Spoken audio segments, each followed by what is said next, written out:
사랑하는 교회 여러분, 우리는 지금 칠흑같이 어두운 터널을 함께 지나가고 있습니다. 이 두려움의 시기를 지나가고 있는 우리에게 하나님께서 시편 88편을 통해서 이 깊은 흑암의 어둠의 터널을 어떻게 지혜롭게 지나야 할지를 우리에게 말씀해 주시기를 소망하면서 시편 88편 말씀을 준비했습니다. 신구약 성경은 66권으로 되어 있습니다. 그래서 우리는 이 신구약 성경 66권의 성경을 하나님 말씀이라고 우리는 부릅니다. 성경을 기록한 저자들을 통해서 하나님이 그분의 마음과 그분의 생각과 그분의 감정과 그분의 뜻을 우리에게 가르쳐 주었습니다. 그래서 이 말씀을 우리는 하나님 말씀이라고 부르죠. 특별히 선자들, 우리가 잘 알고 있는 이사야 선지자, 눈물의 선자인 에레미야, 아모스, 에스겔, 여러 선자들이 하나님 말씀을 전했습니다. 그들은 하나님 말씀을 전할 때마다 하나님께서 가라사대 혹은 여호와께서 말씀하시기를 이렇게 하나님 말씀을 시작하였습니다. 그러니까 우리는 그 선자들을 통해서 하나님 말씀을 우리 귀로 듣는 듯이 듣게 되었다는 것입니다. 이렇게 성경, 신구약 성경, 모든 성경은 그래서 우리는 하나님 말씀이라고 부르고 있습니다. 그런데 이 66권의 이 성경 중에 아주 특이한 성경 한 권이 있습니다. 이 성경에는 하나님이 말씀하셨습니다라는 것보다는 하나님의 뜻과 하나님의 마음과 하나님의 계획보다는 사람이 말하는 내용들이 많이 담겨져 있는 성경입니다. 다른 성경에는 그것을 찾아볼 수 없는데 이 성경 한 권에는 사람의 목소리가 담겨져 있습니다. 이 성경에는 사람들의 일상생활에 담겨져 있습니다. 일상생활을 살면서 겪는 여러 목소리들이 있습니다. 가족관계의 어려움이라든가 직장 동료 사이에서 겪는 갈등, 질병으로 인해서 두려움에 빠진 인생이 소리가 있습니다. 재정적인 어려움으로 인해서 깨어진 관계로 인해서 자기 자신에 대한 실망과 절망으로 인해서 부르짖는 목소리가 있습니다. 두려움에서 벗어나기를 소망하면서 울부짖는 간절한 요청의 목소리가 담겨져 있는 성경 한 권이 있습니다. 사람의 목소리로 가득 찬 성경, 바로 시편입니다. 이 시편은 150편으로 구성되어 있고 150편으로 구성된 이 성경의 시편의 거의 대부분은 사람의 목소리입니다. 우리는 살아가면서 말로 다 할 수 없는 인생의 어려운 문제들을 만납니다. 여러분도 그런 문제들 속에서 살아오고 있습니다. 어떤 문제는 해결받았고 어떤 문제는 여전히 우리 곁에 같이 남아있는 문제들이 있습니다. 삶의 고난이 있죠.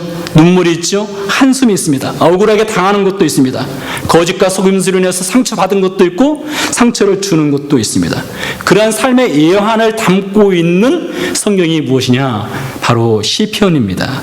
그래서 시편 1편부터 150편까지의 이 시편의 각각의 내용들은 다른 누구의 목소리가 아닌 바로 저의 목소리고 여러분의 목소리일 수 있다는 것입니다. 이 시편에는 아주 특별한 특징이 하나 있습니다. 이 시편의 특징은 반전이 있다는 것입니다. 시편을 읽다 보면 전반부에서는 시편을 쓴 이 기도하는 사람이 하나님께 하소하는 내용들이 나옵니다. 그들이 고백하는 것이죠. 그들의 현실을 고백합니다. 주님 너무나 두렵습니다. 주님 무섭습니다. 주님 길을 잃어버렸습니다. 주님 죄를 지었습니다. 어찌하면 좋습니까? 주님 더 이상 못 참겠습니다. 주님 화가 납니다. 저 사람 좀 때려주세요. 이런 시편 저자들의 목소리가 전반부에 담겨져 있습니다. 그리고 나서 후반부로 넘어가면 비록 현실은 어둡지만, 현실은 캄캄하지만, 현실은 화가 나 있지만, 현실은 절망스럽고 두려움이 있지만 후반부로 넘어가면 반드시 시편의 이 기도자들이 그래도 하나님은 살아계십니다. 그래도 저는 하나님을 찬양합니다. 그래도 저는 하나님께 감사합니다라는 반전이 있습니다. 그러면서 하나님이 자신을 분명히 도우실 것과 하나님께 소망을 두는 믿음의 고백으로 시편이 끝을 맺는 것을 흔히 볼 수가 있습니다. 그래서 시편에는 전반부에는 절망이 있지만 후반부로 넘어가면 소망이 있습니다. 그런데요, 이렇게 150편의 이 시편 중에 특별하게 딱 한 편만 절망과 두려움으로 끝나는 시가 있습니다. 여러분과 제가 읽은 시편 88편입니다. 시편 88편은 소망을 노래하지 않습니다. 절망만 있습니다. 두려움만 있습니다.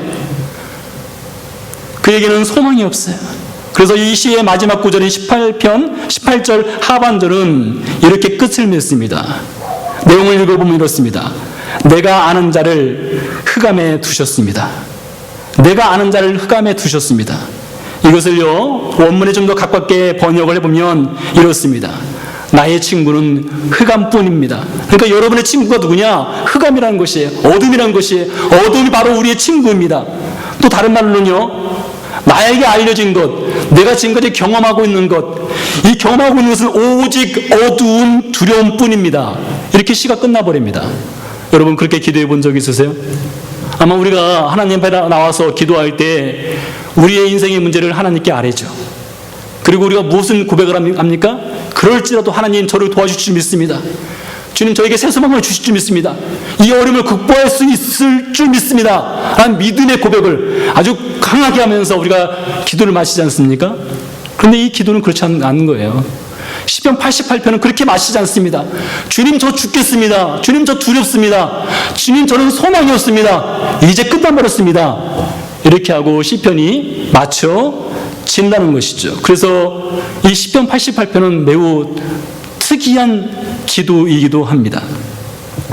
그렇다고 해서 이 시편 88편을 쓴 이 기도자가 믿음이 없는 사람이냐? 전혀 그렇지 않습니다.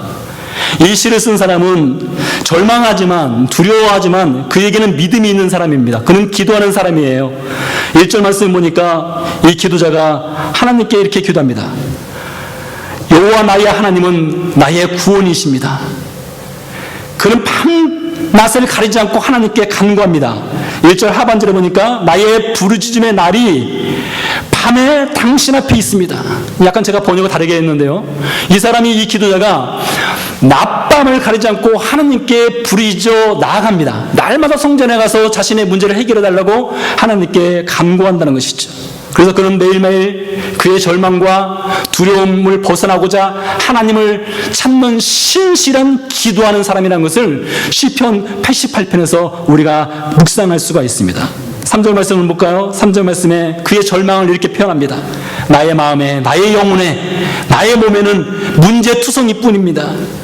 마치 나는 수울, 즉 칠흑같이 어둡고 죽은 자들이 거하는 그곳에 그 지하세계 문 앞에 제가 다다른 것과 같습니다.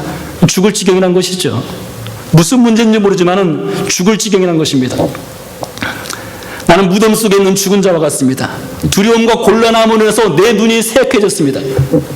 요즘 제 눈이 잘 보이지 않습니다. 이 앞에 있는 글씨도 자세히 봐야만 보일 정도입니다. 노안도 아닌 것 같은데 나이가 들었는지 눈이 잘 안 보여요. 안경을 써야 될 것 같아요. 여러분, 이 시편 저자가 노안이 들어서 잘 안 보여요, 이것이 아닙니다. 그의 인생이 너무나 캄캄한 겁니다. 너무나 캄캄하다 보니까 앞이 안 보이는 거예요. 기도하고 기도하지만 절망 속에 있다 보니까 주님 제 눈이 보이지 않습니다. 그래서 내 눈이 새약해졌습니다 라고 기도하는 것입니다. 그래서 이 시편 88편은 완전히 절망과 두려움으로 가득 차 있는 시입니다. 여러분, 지난 2월만 하더라도요, 우리가 지금 겪고 있는 이 두려움의 시간이 우리에게 닥쳐오리라고 저도 상상하지 못하고 아마 이 자리에 계신 분들 아무도 상상하지 못했을 것입니다. 중국 우한에서 일어난 일이니까 그냥 강 건너 불구경하듯이 그렇게 쳐다봤습니다. 그게 한국으로 번져나갔을 때에 좀 약간 심각하겠구나, 이 정도였습니다. 그러나 여러분, 한 달 사이에 어떤 일이 벌어진지 아시죠? 한 달 사이에 그 두려움이 우리 앞에 바로 와 있습니다. 마치 시편 저자가 기도할 때 주님 제가 지금 무덤문 앞에 바로 서 있습니다 라고 고백하는 것처럼 이 두려움이 우리 앞에 지금 아주 크게 엄습해 온 상태입니다. 단순히 그런 두려움뿐이 아니죠. 그런 두려움이 우리에게 닥치게 되자 긴장을 하게 됩니다. 경제적 타격이 지금 매우 심각한 상태에 이르렀습니다. 당장 먹고 사는 문제가 심각합니다. 제가 오늘 저 남쪽 119각 쪽에 88 마켓인가요? 그쪽을 한번 갔었습니다. 들릴리에서 가서 가는 김에 쌀을 하나 사야 되겠다고 쌀코너에 갔더니 쌀이 바닥에 났어요. 남아있는 것이 15파운드짜리 찹쌀 2개 남아있더라고요. 그것이 무엇을 말합니까? 이 두려움이 엄습하자 사람들이 긴장한 겁니다. 그래서 사재기를 하게 됐죠. 지금 내일 일이 어떻게 될지 알지 못하죠. 그래서 굉장히 지금 어려운 시기를 지나가고 있습니다. 그래서 우리의 지금 현실은 이 시편 88편의 저자와 아주 비슷한 상태입니다. 이 자리에 있는 믿음의 성도들 이때 어떻게 보냅니까? 시편 88편의 이 기도자도 그가 두려움이 있을 때, 절망이 있을 때 어떻게 했어요? 하나님 앞에 나가서 기도했어요. 그가 무릎을 꿇었습니다. 하나님께 밤낮으로 부르짖었습니다. 아마 이 자리에 계신 분들도 마찬가지일 거예요. 믿음 있는 그리스도인이라면 이 시기를 잘 극복해내기 위해서 하나님께 도움을 요청하는 기도를 밤낮을 가리지 않고 하나님께 기도할 것입니다. 그런데 시편 저자가 뭐라고 말합니까? 그렇게 기도해도 절망밖에 없다는 것입니다. 두려움밖에 없다는 것입니다. 어쩌면 우리의 지금 현실이 그럴 수 있습니다. 우리가 지난 한 달 동안, 특별히 지난 2, 3주 동안 우리가 열심히 기도하고 있습니다. 빨리 이 두려움의 시기를 벗어날 수 있도록 우리가 기도하고 있는데 문제는 더 심각해져 가고 있습니다. 기도하지만 기도가 하나님께 상대되지 않는 것처럼 보입니다. 그래서 이 시편 88편의 이 기도자와 2020년 3월을 살아가고 있는 오늘날 우리의 모습은 아주 동일한 부분이 있습니다. 근데요, 제가 이 시편 88편을 고른 이유가 있습니다. 이 시편 88편은 숨겨져 있는 하나의 놀라운 사실이 있습니다. 시편 88편만 읽으면 절망이 있고 두려움이 있지만은 이 시편 88편을 뜯어서 잘 보면은 그 안에 숨겨져 있는 놀라운 사실 하나를 우리가 발견할 수 있기 때문입니다. 이 시를 쓴 인물이 누구냐 하면 시편 88편 표제에 이 쓴 인물이 나오는데 그는 고라 자손의 후손인 에스라 사람 헤만입니다. 헤만이라는 사람이 이 시를 썼습니다. 구약 성경을 찾아보면 이 헤만이 어떤 인물인지를 알려주는 몇몇 구절들이 있습니다. 헤만은요, 다윗 왕 때 시대의 인물입니다. 이 다윗 왕 때에 살았던 인물이죠. 그는 레위 지파 사람입니다. 다윗 왕이 이 헤만이라는 인물을 뽑았습니다. 뽑아서 하나님의 성가대 찬양하는 직분을 맡겼습니다. 그러니까 이 헤만이라고 하는 인물은 찬양을 참 잘하는 인물이에요. 찬양을 참 잘합니다. 찬양만 잘하는 것이 아니라 작사도 잘하는 인물입니다. 그래서 오늘 이 기도시도 헤만이라는 인물이 쓴 것이죠. 그는 작사도 합니다. 작곡도 합니다. 하나님의 찬양대로서 봉사하는 인물이었습니다. 그는 법궤 앞에서 찬양을 했다고 성경은 기록하고 있습니다. 특별히요, 다윗이 헤만에게 이렇게 말했습니다. 너는 평생 여호와의 성전에서 여호와께 감사하라. 그는 선하시며 그의 인자심이 영원하다. 그것이 너가 불러야 할 찬양의 주제라고 알려주었습니다. 그러니 이 다윗 왕으로부터 선택받은 이 헤만은 여호와의 성전에서 평생 무엇을 찬양해야 됩니까? 하나님, 저는 주님께 감사합니다. 주님은 선하신 분이십니다. 주님은 긍휼이 풍성하신 분입니다. 그것을 찬양하도록 부름받은 인물이 바로 헤만입니다. 그런데요, 그렇게 감사하고 하나님의 긍휼을 노려야 될 이 헤만이 전혀 다른 시를 지금 쓰고 있는 것입니다. 행복한 헤만 인생입니다. 무엇인가 성공한 것처럼 보이고 잘 나가는 것처럼 보이지만 오늘 시편 88편에는 그가 원하지 않는 인생의 무지막지한 두려움이 찾아왔습니다. 인생의 어두운 그림자가 지금 짓누르고 있는 것입니다. 우리는 헤만이 지금 어떤 문제로 인해서 그가 이렇게 두려워하는지를 알 수 없습니다. 헤만이 직접적으로 그것을 밝히지 않고 있기 때문이죠. 어쩌면 그는 질병에 걸려 있을 수도 있습니다.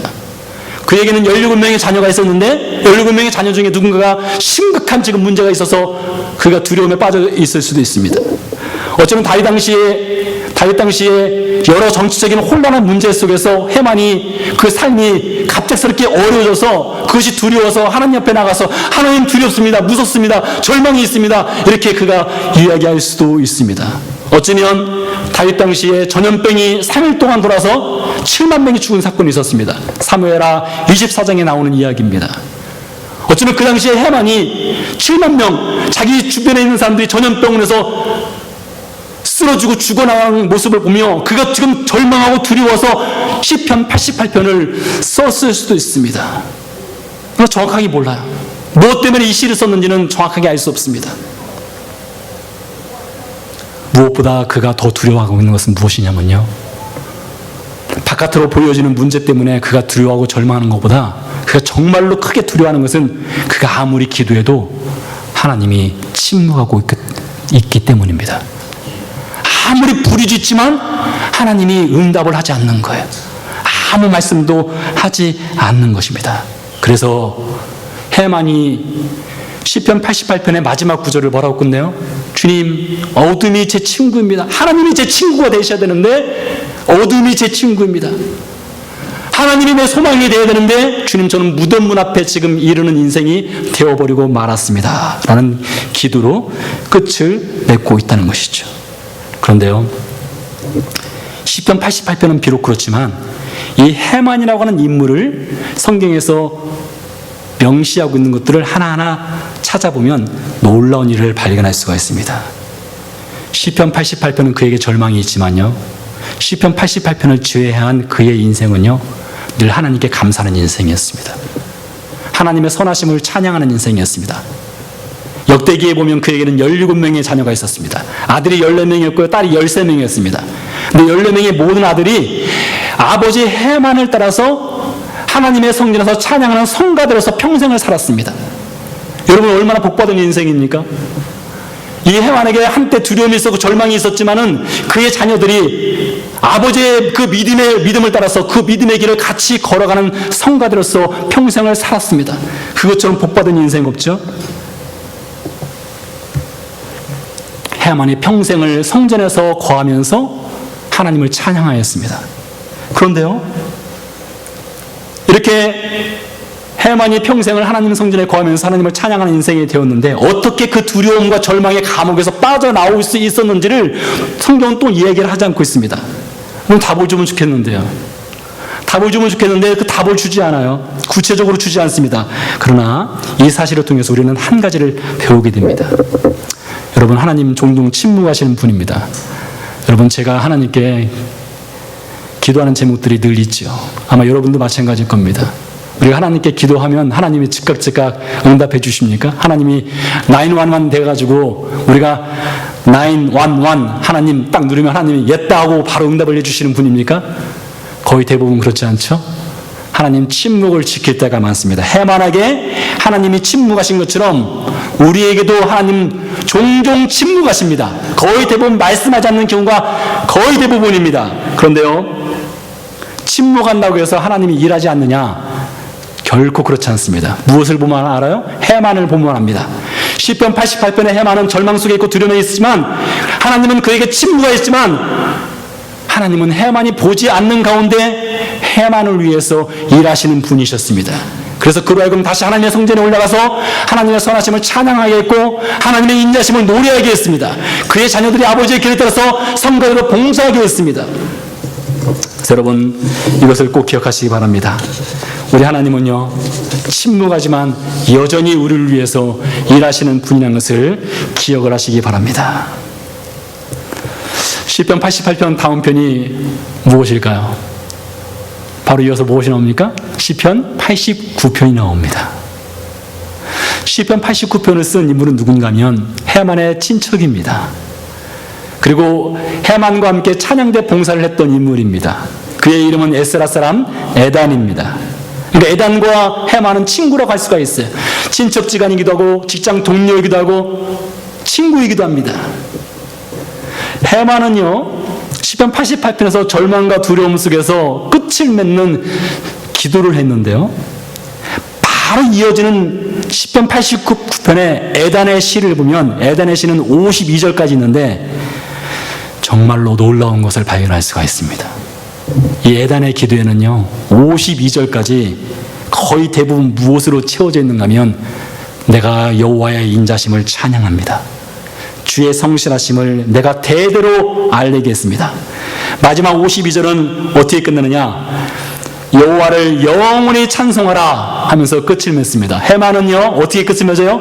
어둠이 내 친구입니다 라고 끝을 맺는데 그의 친구이자 동료이자 친척인 에단은 여호와를 영원히 찬송할지라 하면서 시편 89편을 끝을 맺고 있다는 것이죠. 이 에단과 해만은요, 같은 동시대 인물입니다. 같은 시대의 어려움을 겪으면서 살아왔던 두 인물이에요. 근데요, 해만이 찬양대 앞에 서서 그가 88편의 시를, 이 절망과 두려움으로 가득 찬 시를 읊조리고 내려가자마자 에단이 바로 올라와서 52구절이나 되는 그 장구한 시를 읊어대는데, 기도를 하는데 해만에게 그것이 큰 위로가 됩니다. 해만은 두려움과 절망 속에서 끝을 맺고요, 에단은 올라와서 그 두려움과 절망 속에서 끝을 맺는 해만을 위해서 너 두려워하지 마라, 너 겁먹지 마라, 절망 속에 있지 마라, 여호와가 어떤 분이시냐, 여호와는 영원히 인자하시며 선하시며 그는 성실하신 분이다. 그래서 우리는 영원히 여호와를 찬양할 것이다 라고 하면서 그가 시를 끝을 맺는 것을 보세요. 그런 여러분, 이 해만에게는 에단이 있기 때문에 해만이 살 수 있는 거예요. 에단이 해만에게 지금 힘을 주는 것입니다. 여러분, 오늘 메시지가 저와 여러분에게 힘을 주는 하나님의 메시지, 에단의 메시지가 되길 바랍니다. 에덴의 메시지가 돼서 오늘 이 시간에 해만처럼 두려워하고 절망 속에 있고 죽음이 마치 여러분의 친구일 것처럼 여기고 있는 여러분에게 에덴이 찾아와서 그것이 아닙니다, 그것이 끝이 아니에요, 절망 속에서 일어날 수 있습니다, 두려움에서 벗어날 수 있습니다, 하나님은 여전히 침묵하시지만 우리의 소망입니다 라는 그런 예단이 있다는 것입니다. 저와 여러분이 그 예단이 됐으면 좋겠어요. 예루살렘 도시 외곽 서쪽에 가면요, 독일 나치 정권에 의해서 희생당한 600만 명의 유대인들을 추모하는 추모관이 있습니다. 야드바셴이라고 하는 추모관입니다. 이 추모관은 여러 건물들로 구성되어 있는데 그 중에서 유대인의 삶을 1930년대에서 1945년까지 15년간의 삶을 정리한 추모관이 있습니다. 메인 빌딩이에요. 이 건물은요 183m로 되어 있습니다. 삼각형 모양의 183m로 되어 있는데요, 건물 안으로 들어가서 이 183m를 쭉 걷다 보면 건물 바닥이 평평하지가 않습니다. 전반부 90m까지는요 점점 내려갑니다. 90m를 기점으로 해서요 다시 올라갑니다. 건물 앞에는요 꽉 막혀 있습니다. 근데 건물 끝자락으로 가면요 건물이 활짝 열려져 있습니다. 그리고 천장으로는 채광이 나 있어서요 항상 빛이 건물 아래쪽을 비춥니다. 그럼 이 추모관을 지은 그 아키텍처는 무엇인가 우리에게 전달하고자 하는 그것을 가지고, 그 목적을 갖고 이 추모관을 건축한 거예요. 이 추모관이 우리에게 가르쳐 주는 것이 무엇입니까? 여러분의 인생이 절망으로 시작해서 절망의 나락으로 떨어지는 것 같지만 그것이 끝이 아닙니다. 그것이 끝이 아니에요. 다시 올라갈 수 있어요. 다시 나갈 수 있습니다. 터널은 반드시 끝이 있습니다. 터널이 끝이 없다면 그것이 무엇입니까? 그건 동굴입니다. 동굴과 터널은 다른 거예요. 동굴은 그 끝에는 흑암이 있습니다. 그러나 터널은 그 끝이 열려져 있습니다. 그래야 터널의 목적이 있죠. 터널의 기능이 있는 것이죠. 그래서 그 추모관은 그 끝이 열려져 있는 거예요. 소망이 있다는 것이죠. 해만의 기도는 그 터널의 시작과 같습니다. 그러나 에단의 기도는 무엇입니까? 그 터널의 끝을 보여주는 기도입니다. 여러분, 그 야드바심 추모관을 걷다 보면요 맨 마지막에 가면 전율이 흐를 만한 놀라운 사진 한 장이 붙어 있어요. 아주 대형 사진인데요, 그 대형 사진의 내용이 무엇이냐, 대형 사진에 독일 나치 정권에서 살아남은 유대인들과 그 유대인들을 구하기 위해서 구출작전을 폈던 군인들이 함께 모여서 무엇을 하느냐, 그들이 구원받은 날 어두운 그 흑암의 터널을 다 뚫고 살아남은 자들이 마지막에 무엇을 하느냐, 그럼 무엇을 했을까요? 파티를 열었을까요? 그동안 못 먹은 거 실컷 먹었을까요? 춤추며 놀았을까요? 그렇지 않습니다. 1945년 그들이 어둠의 터널을 다 지나고 나서 그들이 자유를 얻었을 때 첫 번째 드린 것은 하나님을 향한 예배였습니다. 하나님을 향한 예배. 왜요? 그들이 소망을 붙잡았기 때문입니다. 절망 중에도 침묵하지만 여전히 그들을 위해서 일하시는 하나님을 붙잡았기 때문에 그들이 구원받자마자 하나님 앞에서 노래를 부른 거죠. 사랑하는 교회 여러분, 여러분은 지금 어디에 있습니까? 183m의 그 추모관 중에 여러분 전반부 90m를 다 가지 않아서 여러분은 지금 어쩌면 인생의 깊은 나락, 어둠의 터널을 지금 지나가고 있을 수도 있습니다. 그러나 여러분, 그것이 끝이 아닙니다. 반드시 올라갑니다. 반드시 길은 보입니다. 반드시 그 터널에는 끝이 있습니다. 반드시 그 터널은 열려져 있다는 것입니다. 그러면 우리가 어떻게 될까요? 소망으로 나가기 위해서 우리가 할 일이 있습니다. 우리는요, 해만처럼 두렵지만, 긴장하고 절망스럽지만 해만이 붙잡았던 것이 있습니다. 그가 기도한 것이에요. 그가 밤낮으로 기도했습니다. 주님, 저는 절망스럽습니다. 주님, 저는 두렵습니다. 주님, 긴장이 됩니다. 죽음의 그림자가 저에게 밀려오고 있습니다. 그러나 기도하겠습니다. 그것이 바로 해만의 모습이었다는 것입니다. 그러므로 여러분, 우리는 기도의 끈을 놓아서는 안 되는 것입니다. 그것만이 아닙니다. 시편 88편을 넘어서 우리는 시편 89편의 사람이 되어야 됩니다. 에단처럼 한편으로는 주님 절망하지만 주님, 다른 한편으로는 제가 하나님의 소망을 붙잡습니다. 하나님의 일하심을 붙잡습니다. 그래서 시편 88편에서는 기도를 하고 시편 89편에서는 찬양을 하는 이 동시에 이 두 가지가 함께 이루어져야 될 필요성이 있는 것입니다. 사랑하는 성도 여러분, 기억하십시오. 우리는 지금 시편 88편에서 시편 89편으로 가고 있는 중입니다. 우리에게는 절망하는 분이 있습니다. 두려워하는 분이 있습니다. 우리에게는 절망하고 두려워하는 분에게 소망을 주는 분이 있습니다. 저는 저와 여러분이 시편 88편에서 머물지 않고 시편 89편으로 반드시 나가리라 믿습니다. 하나님께서 그 일을 우리를 위해서 반드시 행하실 것입니다. 기도하시겠습니다.